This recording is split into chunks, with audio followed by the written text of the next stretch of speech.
추수감사주일에 우리에게 주신 하나님의 말씀은 누가복음 17장 11절에서 19절입니다.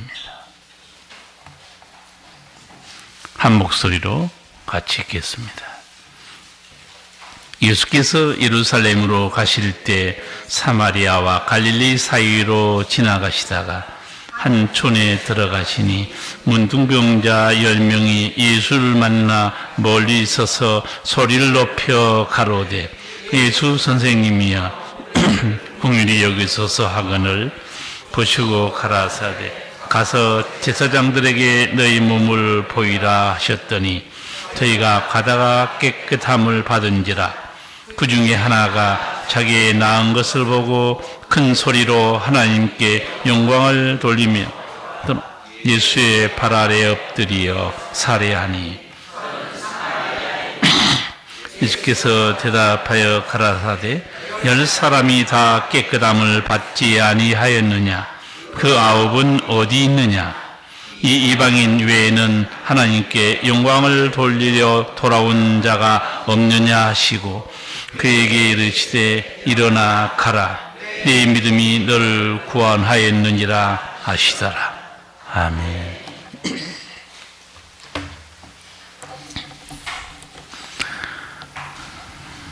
교회 모임이 없으면 주중에 교회에 오는 사람이 별로 없습니다. 저도 서울에 또 이 하남시에 지나가다가 교회 문을 열고 들어가려고 했더니 잠겨져 있더라고요.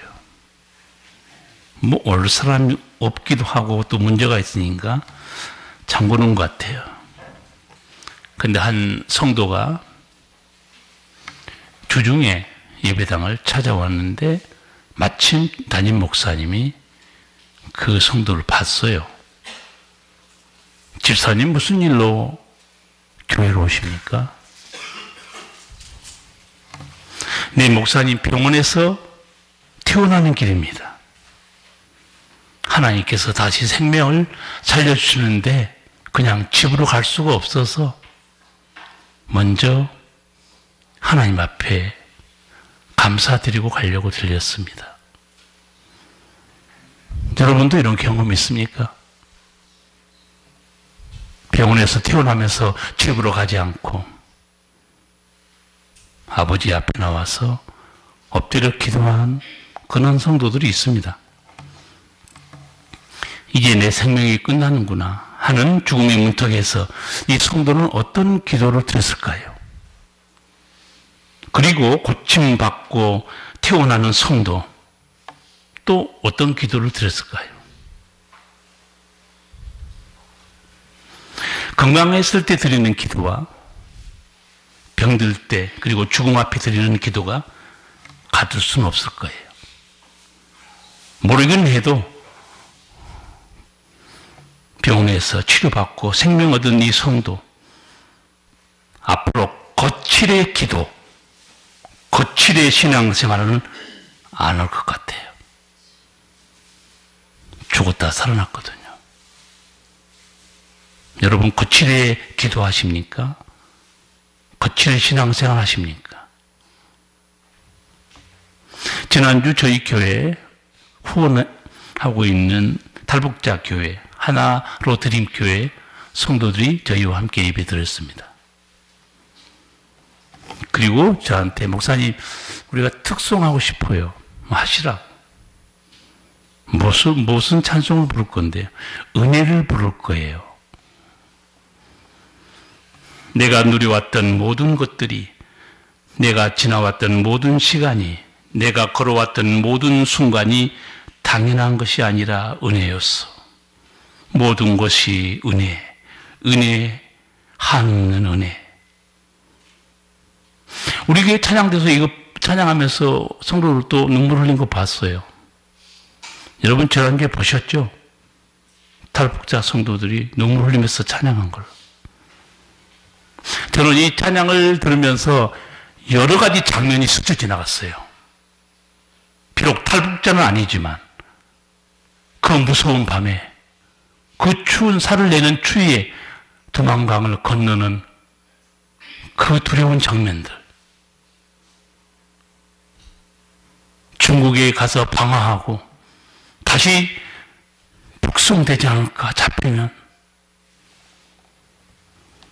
수천 킬로를 걷고 도망쳐서 중국 땅을 지나고 베트남, 라오스, 캄보디아까지, 태국까지.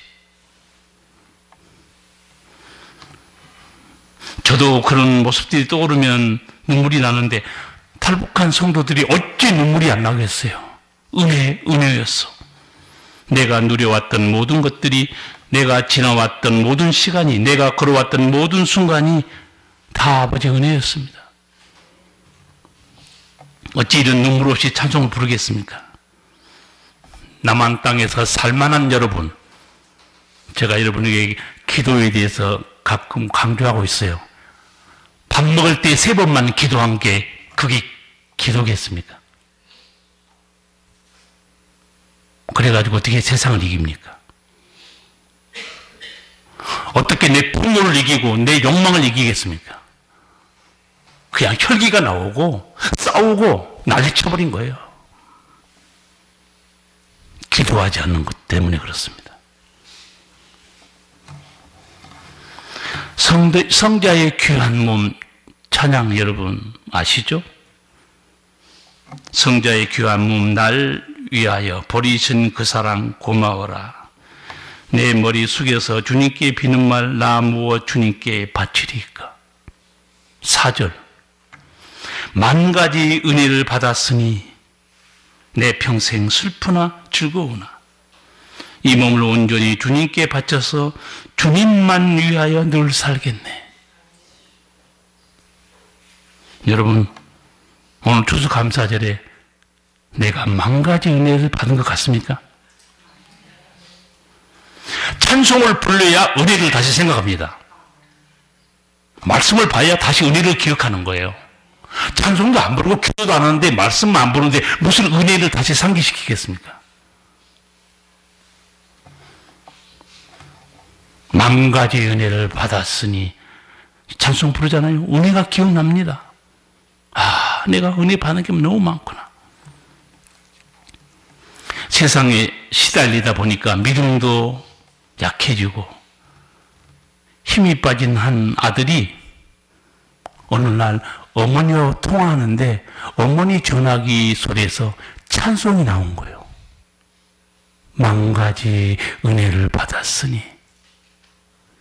어머니 전화기에서 흘러나온 찬양을 듣는 순간에 다시 생각이 깊어진 거예요. 내 삶의 무게와 시련 속에서도 하나님은 나의 기대를 언덕이셨구나.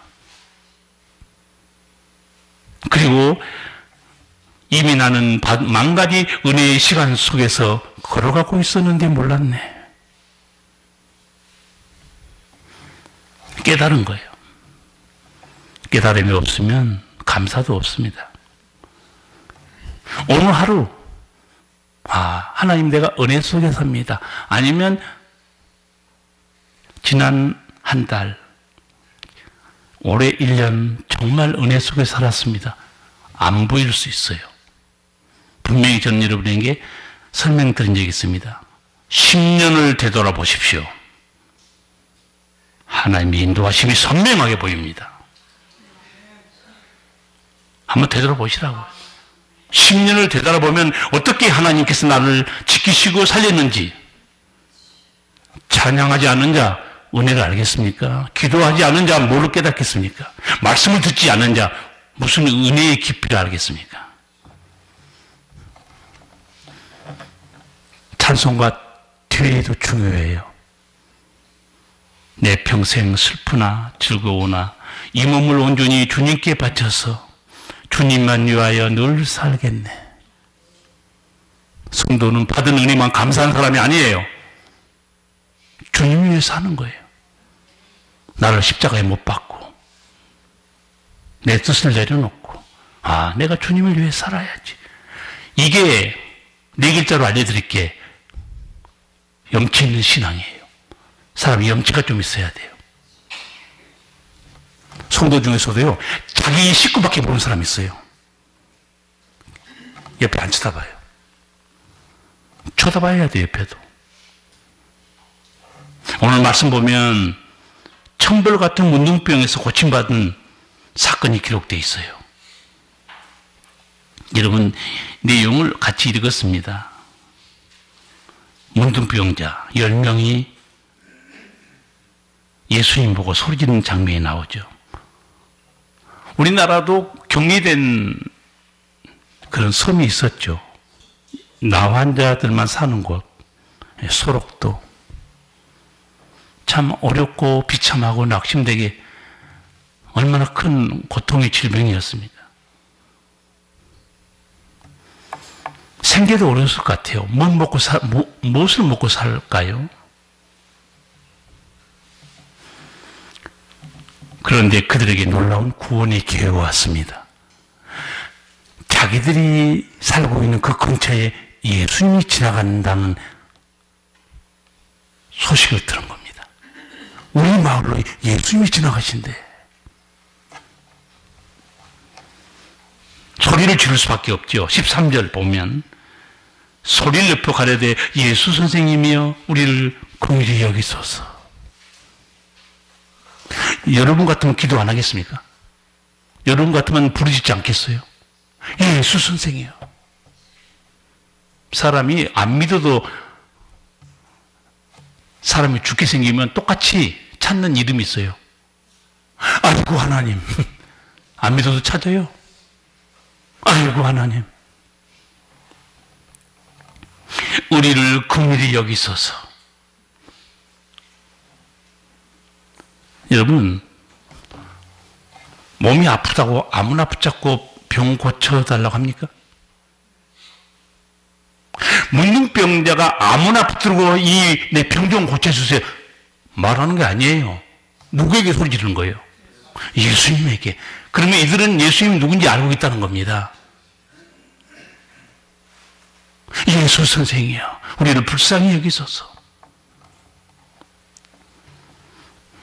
성도 여러분, 예수님께서 불쌍히 여기면 우리의 모든 문제는 끝나버립니다.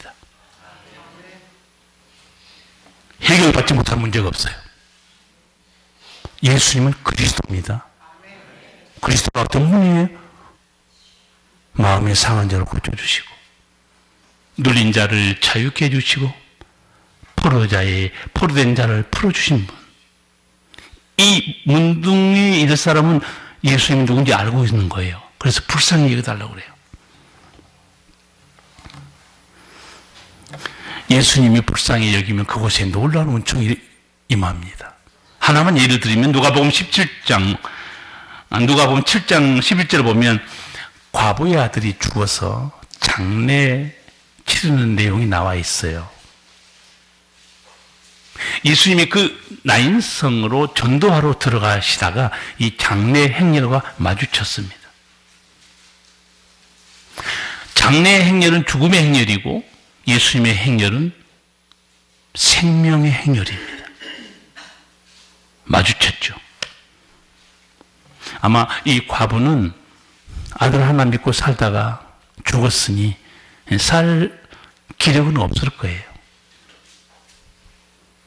그런데 예수님이 그 앞에 다가온 것도 모르고 있었지만 예수님은 불쌍히 여긴 거예요. 주께서 과부를 보시고 불쌍히 여기사 울지 말라 그래요. 우리도 장례식장 가면 안아주면서 그만 울라고 하잖아요. 예수님이 울지 말라고 불쌍히 여긴 것은 인간적인 동정이나 위로가 아닙니다. 저는 위로라는 말을 여러분에게 설명해 드렸어요. 세상에서 위로라는 단어는 간단합니다. 따뜻한 말로 힘을 주고 격려해 주는 게 위로예요. 성경의 위로, 저는 보고 너무 놀랐어요. 야, 성경의 위로가 이런 뜻이 있다니? 숨을 쉬게 하다. 와, 죄에 눌려서 숨을 못 쉬고 있어요. 고통 때문에 숨을 못 쉬고 있습니다. 마귀가 짓눌려서 죽을 것 같아요. 숨을 쉬게 해줍니다. 이런 놀라운 말씀이 위로였네. 그래서 하나님 어떻게 부릅니까? 위로의 하나님. 그런 의미에서 저건 이런 말도 썼어요. 성경은 세상 언어로 읽으면 안 됩니다. 하나님의 언어로 읽으셔야 됩니다. 여러분이 그렇게 읽기는 어렵겠죠. 목사들이 해야 될 일입니다. 하나님의 언어로 듣게 해줘야 돼요. 위로의 하나님. 과부에게 울지 말라. 불교 얘기를 한번 해드릴까요? 사실인지 모르지만 자기 아들이 죽었어요. 똑같아요, 상황이. 그리고 석가모니에게 내 아들을 좀 살려주시오. 뭐라고 말했는가? 집집마다 들어가서 한 번도 장례 치른 집이 없는 집에서 쌀을 하나 얻어오시오. 한 줌. 진짜인 줄 알고 집집마다 가서 혹시 이 집안에는 한 번도 죽은 사람이 없으니까 이 사람은 다 죽었지. 할아버지, 할머니. 갔다 왔어요. 장례 안 치른 사람이 없네요. 뭐라고 그랬겠어요? 사람은 다 죽는 거야. 죽은 자를 누가 살리겠냐? 예수님이 뭐라고 그랬어요? 울지 말라. 그리고 그 관에 손을 대시면서 청년아 일어나라 외치는 거예요. 또 짓궂은 상상을 한번 해볼까요? 청년아 일어나라 했는데 그 청년이 안 일어났으면 어떻게 됐을까요? 그러면 한 두세 번 더 해야 될까요? 일어나라니까. 우리 상안이 옛날에는 안 일어났는데 왜 이번에는 안 일어나지? 난 짓궂은 농담 상상도 해봅니다. 설교 준비하다가. 성경을 보면 귀신 들린 사람들, 병든 자와 죽어가는 사람들이 와서 한결같이 예수님에게 똑같은 얘기예요. 우리를 불쌍히 여겨주세요. 주님이 불쌍히 여겨주셔야 우리 문제는 해결됩니다. 사람 쫓아다니봤자 별 볼일 없어요. 돈 쳐다봤자 된 게 없습니다.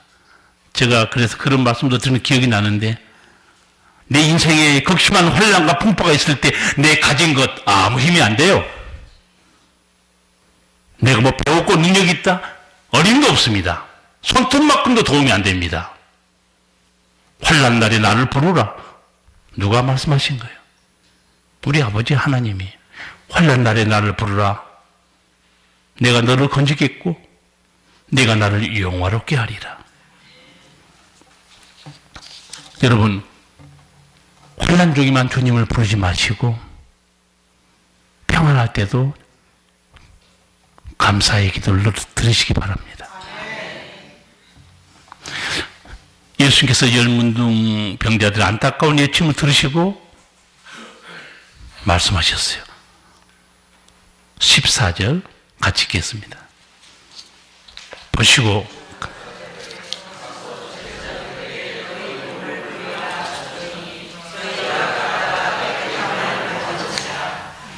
아멘. 예수님이 뭐라고 그랬는가? 가서 제사장의 몸을 보이라. 여러분, 이제 유대인들은 이게 문둥병인가 누가 진단을 하게 했는가? 제사장이고, 치유받았는지 확인도 누가 해주는 거예요? 제사장입니다. 하나님 그렇게 했어요. 그래서 제사장께 가라는 거예요. 그런데 제가 봐도 좀 생뚱맞은 데가 있어요. 아니, 고쳐주고 나서 가서 확인을 해야 되는 거 아니에요? 아직 안 고쳐졌어요. 문둥병 그대로 있습니다. 근데 가라는 거예요. 가서 몸을 보이라는 거예요. 확인받으라. 근데 나는 이 열문둥병자가요, 믿음이 대단한 것 같아요. 예수 선생이에요. 내 손과 내 코를 보세요. 아직 안 났잖아요. 뭘 확인하라는 거예요? 근데 그런 분이 한 번도 없어요. 갑니다, 다. 가다가 어떻게 돼요? 가다가 깨끗함을 받은지라. 여러분, 예수님이 말씀하시면요, 세상 말로 묻지도 말고 따지지도 말고 순종하셔야 돼요. 여러분, 우리 머리에 아무것도 아니에요. 그냥 순종하시면 돼. 주님은 다시 말씀드리지만 그리스도입니다. 그런데 놀랍게도 한 사람만 예수님께 돌아와요. 15, 16절 같이 읽겠습니다. 그 중에 하나가 자기의 낳은 것을 보고 큰 소리로 하나님께 영광을 돌리며 돌아와 예수의 발 아래 엎드려 살해하니 저는 사마리아인이라. 아멘. 한 사람만 왔어요. 다 고침받았는데. 그때 예수님이 하신 말씀이 17, 18절입니다. 같이 읽겠습니다. 예수께서 대답하여 가라사대 10사람이 다 깨끗함을 받지 아니하였느냐? 그 9은 어디 있느냐? 이 이방인 외에는 하나님께 영광을 돌리러 돌아온 자가 없느냐 하시고. 아멘. 성도 여러분, 하나님의 은총을 받았으면 어떻게 해야 됩니까? 감사해야 됩니다. 주님이 찾고 있잖아요. 그 9은 어디 갔냐? 찾잖아요. 부탁할 때는 언제고? 기도할 때는 언제고? 살려달라 할 때는 언제고? 돈 좀 벌리게 하라고 할 때는 언제고? 없어요. 안 돌아요. 한 명만 돌아옵니다.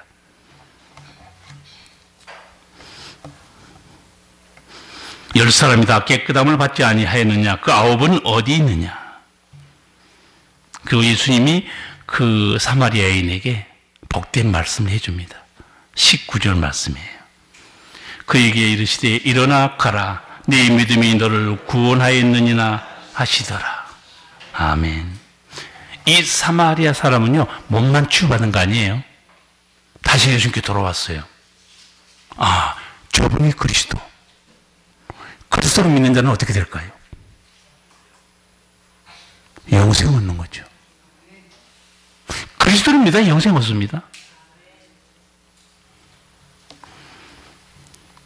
여러분, 문둥병에서 고침받은 10명, 사마리아 사람 9명, 어디로 갔을까요? 기뻐서 확인한 후에 집으로 뛰어갔을 거예요. 기뻐서 자기 동네로 돌아갔을 거예요. 그 중에 유대인은 유대 땅으로, 자기 지파로, 갈릴리 사람은 갈릴리 동네로, 사마리아, 다른 사람이 있었으면 사마리아 땅으로. 그냥 돌아갔어요. 경배하지 않고. 이 치유받고 돌아가는 사람, 자기 땅으로 돌아갔죠? 어떻게 산 것 같아요? 자, 유대의 땅으로 돌아갔어요. 다시 유대인과 같이 어울려 삽니다. 그리고 어떻게 살았을까요? 사마리아 저 인간들, 개 같은 인간들이야. 그 땅, 그 백성이 그대로 살고 있어요. 새롭게 됐습니까? 사마리아 돌아갔어요. 갈릴리로 돌아갔어요. 저 유대인들 병 고쳐주면 뭐합니까? 그대로 자기 동네 가서 자기 동네 사람들과 여전히 반목과 질서 속에 살고 있습니다. 그런 것 같아요. 사마리아 사람은 어떻게 됐는가? 예수님이 말씀했죠. 그에게 이르시되 일어나 가라. 네 믿음이 너를 구원하였느니라. 아, 우리 주님이 그리스도. 병고침 받은 사람 중에 유일하게 이 사람만 예수께 속한 자가 된 겁니다. 물론 이 사람은 사마리아 사람이니까 사마리아 땅으로 갔을 거예요. 그 동네 사람들과 어울려 살면서 저 남쪽에 저 개 같은 유대인들 우리를 미워하고 동조하지 않았을 겁니다. 자기는 달라졌어요. 사마리아인은 고침받고 이제 옛사람을 벗어버렸어요. 왜? 여러분, 그리스도인 뜻 제가 설명해 드린 적 있죠. 한문으로 말하면 기독교인입니다. 그리스도인 뜻이 뭐라고 그랬죠? 요단강 가까이 갈 사람은 기억 안 해도 괜찮아요. 어차피 요단강 건너갈 건데 그거 알아서 뭐 하겠어요. 무사히 배 타고 그걸 건너가면 되지. 그리스도인, 그리스도께 속한 자, 그리스도를 따르는 자라는 뜻입니다. 여러분 예수님 따라가고 있습니까? 예수님 따라가면요, 예수님처럼 살아야 돼요. 육신의 성깔대로 엉망으로 살면서 나는 그리스도인이다, 주님 인정하지 않아요. 자기 혼자 떠드는 거지. 큰 교회 목사님 신방 갈 일이 많았던 것 같아요. 엊그제 방송 들어보니까 병원에도 가야 되고 개업집에도 가야 되고 회사도 가야 되고 가서 기도할 일이 너무 많다는 거예요. 자기는 가면서 스스로 질문했대요. 병 나면 뭐 할 것인가? 돈 벌면 뭐 할 것인가? 성공하면 뭐 할 것인가? 출세하면 뭐 할 것인가? 그 교회 성도 금거북인가 뭔가 바친 사람이에요. 이 금거북이를 주님께 바쳐야지 왜 사람에게 바칩니까?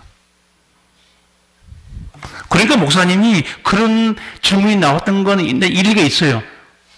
가서 기도해줘요. 그래서 돈 벌어서 뭐 할 건데? 병 고쳐줘요. 하나님 이 고통에서 고쳐주세요. 병 나면 뭐 할 건데? 그저 옛사람이 머물면 하나님 앞에서 그게 무슨 의미가 있을까? 목사님이 신방 가면서 자괴감에 빠졌다고 방송에서 설교하시더라고요. 병 고쳐주면 뭐예요? 돈 잘 벌게 해주면 뭐 할 건데?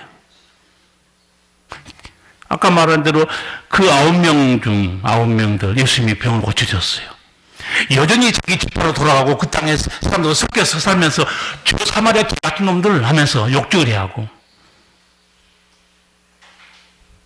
갈릴리 사람들 떠들고 사마리아 사람만 그리스도께 속한 자가 된 거예요. 여러분 병 고침 받았고 구원 받았습니까? 누구에게 속한 자입니까? 예수님께 속한 자 아니에요?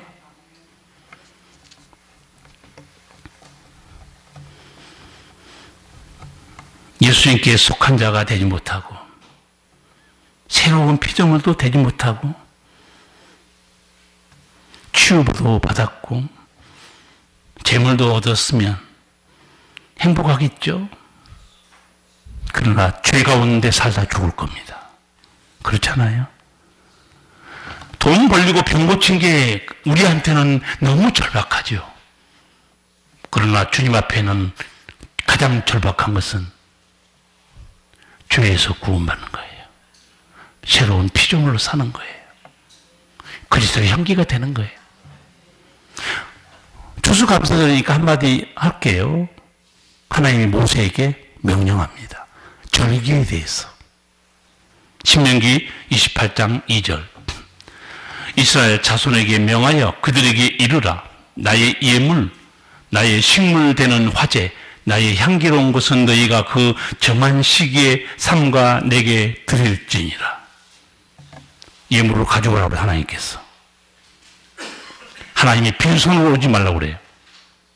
각 사람에게 여호와께 주신 복을 따라 힘써 예물을 가지고 오라. 오늘 여러분도 아마 추수감사 헌금 다 가져왔을 거예요. 여기 예물도 드리고 여기 내 호박도 있어요. 알아줬으면 좋겠어요.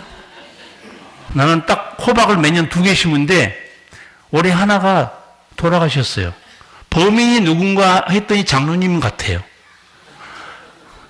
그 제초제를 뿌리지 말라고 했거든요. 근데 어느 날 보니까 하나가 색깔이 갑자기 노랗게 되는 거예요. 잎사귀가. 2개 싱싱하게 호박이 자랐는데 잎사귀가 싱싱하게 자라다가 노랗게 되면 뭘까요? 제초제 얻어받은 거 아니에요? 하나가 무사히 살았어요.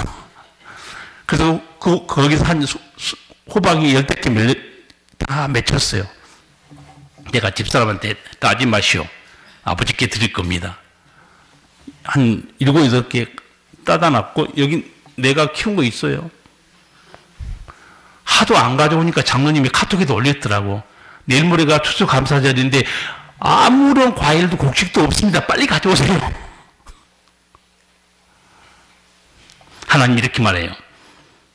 나의 예물, 나의 식물 되는 화제, 나의 향기로운 것은 너희가 그 정한 시기에 삼가 내게 드릴지니라. 정한 시기가 있죠. 절기의 정한 하나님이 정해준 절기 시기 있잖아요. 6월절, 충학절, 그리고 맥추절. 하나님이 내가 정한 시기에 가져와서 내게 경배해라. 제가 이 말씀 보다가 또 혼자 엄청 은혜를 받았어요. 여러분, 정한 시기가 뭐죠? 하나님이 정해놓은 시간이죠. 근데 제가 이 단어를 보다가, 하나님이 이런 뜻도 우리에게 말씀하셨네? 정하다는 게요, 만나다는 말씀을 또 하나님 하셨더라고. 그럼 정한 시간은 나를 만나야 될 시간이라는 거예요. 와, 이런 놀라운 말씀이. 정한 시기, 절기, 하나님이 정한 장소와 시간에 하나님을 만나는 거예요. 하나님이 만남이 없는 절기는 의미 없습니다. 성도 여러분, 하나님과 만남이 없는 예배, 무슨 의미가 있어요? 오늘 여러분이 절기를 지키려고 나와서 아버지를 만나는 거예요. 아버지 음성을 듣고 와야 됩니다. 그렇잖아요? 그래서 내가 여러분에게 주무시지 말라고 한 거예요. 예배 시간에 주무시지 말라고. 우리 교회는 딱 2명 정도 정혜원 외에는 잠을 안 자는데 2명 정혜원이 있어요. 시작하면 바로 벌써 입신하기 시작해요. 오늘은 이상하게 또 안 주무시네. 오늘은 2명 다 합격했어요. 여러분, 아버지 앞에 나와서 아버지가 정한 시간, 날짜를 정했다는 뜻만 있는 게 아니고 나를 만나는 시간이다. 그렇구나. 아버지를 만나야 될 시간에 어디가 계세요? 제가 그래서 이렇게 말씀드린 적이 있어요. 주일날 빠지잖아요. 종종. 지난주에 만나시려고 기다리시던데 왜 안 나오셨으니? 누가 저를 기다렸어요? 예수님이. 쫑꼴 한번 줬습니다. 예수님이 기다리시는데 여러분은 안 나오는 거예요. 정한 시간에. 나는 그 고추를 뽑아 던진 그 목사가 좀 부럽긴 해요. 권사님이 고추밭 때문에 예배당 안 나왔대요. 목사님 쫓아가서 그 고추를 다 뽑아 집에 던졌대요. 한번 붙은 거죠. 권사가 어디 고추밭에서 예배도 안 나오고, 권사가 있는 대로 일 받았겠죠? 근데 나중에 권사님이 목사님한테 못 되들었대요. 왜 못 되든 줄 아세요? 하나님한테 혼났어요. 여러분, 하나님 음성 들어야 돼요. 하나님, 목사하고 싸울 필요 없어요. 문제가 있으면 하나님께 물어보세요. 아버지 하나님, 저 목사 인간이 내 고추 다 망가뜨렸어요. 하나님께 고자질 하세요. 그럼 하나님 뭐라고 말하는가? 공중 나는 새를 봐라. 들의 백합화를 봐라. 누가 너를 먹인가? 고추가 너를 먹이냐? 내가 너를 먹이냐? 왜 너는 그의 나라와 의를 구하고 있지 않느냐? 하나님 음성 들으면 엎어집니다. 기도하지 않는 사람이 이상한 헛소리 하는 거예요. 추수감사절, 성탄절, 부활절, 맥주감사절, 의식적으로 예배 드리면 안 됩니다. 저는 이 단어를 풀어서 여러분에게 설명하지만 유대인들은요, 하나님이 딱 정한 시기에 그러면 유대인들 다 알아들어요. 만나는 시간이구나. 근데 우리는 그 단어를 모르니까 제가 풀어드린 겁니다. 정한 시간을 정했다는 것이 아니고 나와 만나야 될 시간이라는 거예요. 이 추수감사절, 주님과 만나는 시간에 여러분 아버지께 감사하시고, 그렇잖아요. 아버지 음성을 듣고 아버지를 만나고 돌아가는 거예요. 만 가지 은혜를 받았으니, 이 찬송대로 여러분 지난날의 은혜를 기억하시길 바라고, 뒤에 찬송 내용, 내 평생 슬프나 즐거우나 이 몸을 온전히 주님께 바쳐서 주님만 위하여 늘 살겠네. 확실히 저도 이제 마음이 약해진 것 같아요.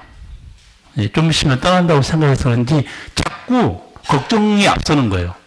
오늘 또 걱정스러운 말을 한마디 할게요. 장로님들, 안수 집사님들, 권사님들, 성도 여러분, 혹시 돈 때문에, 욕심 때문에 다투고 상처 주고 받고 하는 일 하지 마셔야 됩니다. 주님이 책임져요. 내 자존심과 기분 때문에 싸우고 등 돌리고 그런 거 하지 마시기 바랍니다. 나는 지금 오늘 예배 드리기 전에 앉아 있으면서 하나님, 제가 마지막 주에 무슨 설교를 할까요? 혼자 물어봤어요. 하나님 앞에. 마지막 주에 저는 이제 딱 4번인가 남았어요. 5번인가. 근데 하나님이 마지막 설교? 예수님이 기도한 거? 그거 전하면 된다. 예수님이 뭐라고 기도했어요? 제자들 위해서. 주님, 하나가 되게 해주세요. 진리로 거룩하게 해주세요. 나는 그게 심히 염려스러워서 하나님이 내게 미리 주신 것 같아요. 제가 떠난 후에 여러분이 하나 되지 못하고 시끄러워지면, 오신 목사님은 산전수전 공중전 겪은 목사 아니에요. 저는 밑바닥 인생을 산 사람이에요. 그 목사님은 엘리트입니다. 중고대 대학원 유학까지. 조직의 쓴맛도 모를 수도 있어요. 군대 가서 빠따 안 맞는지도 몰라요. 여러분이 하나 되지 못할 때 그 목사님이 와서 당황할 수도 있어요. 저는 윽박지르잖아요. 다구치고. 다시 부탁드릴 건데, 성도 여러분, 거룩한 백성이고, 돈 때문에, 이권 때문에 사람들과 싸우고 소리 지르고 그런 추한 모습 안 보이시길 바라는 거예요. 그러면 시끄러워져요, 교회가.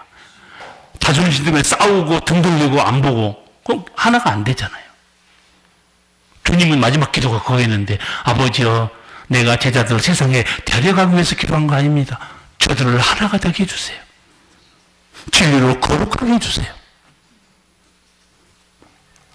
오늘 추수감사주일 하나님 만나는 이 시간, 하나님의 음성을 들으시고 지금까지 함께 하신 아버지 은혜에 감사하시고 지켜주심에 감사하시고 살아있음에 감사하고 은혜를 아는 예배자로 하나님이 받으시면 향기로운 산 제물로 사시기를 정말 간절히 바랍니다. 기도하시겠습니다. 살아계신 우리 아버지, 만 가지 우리가 은혜를 받고 살아갑니다. 슬프나 즐거우나 주님을 위해서 살아야 되는데 우리가 아버지 앞에 보일 것은 부끄러운 것밖에 없습니다. 아버지여, 은혜를 아는 자로 염치 있는 신앙으로 주 앞에 서게 하여 주시옵소서. 예수님 이름으로 기도하옵나이다. 아멘. 오늘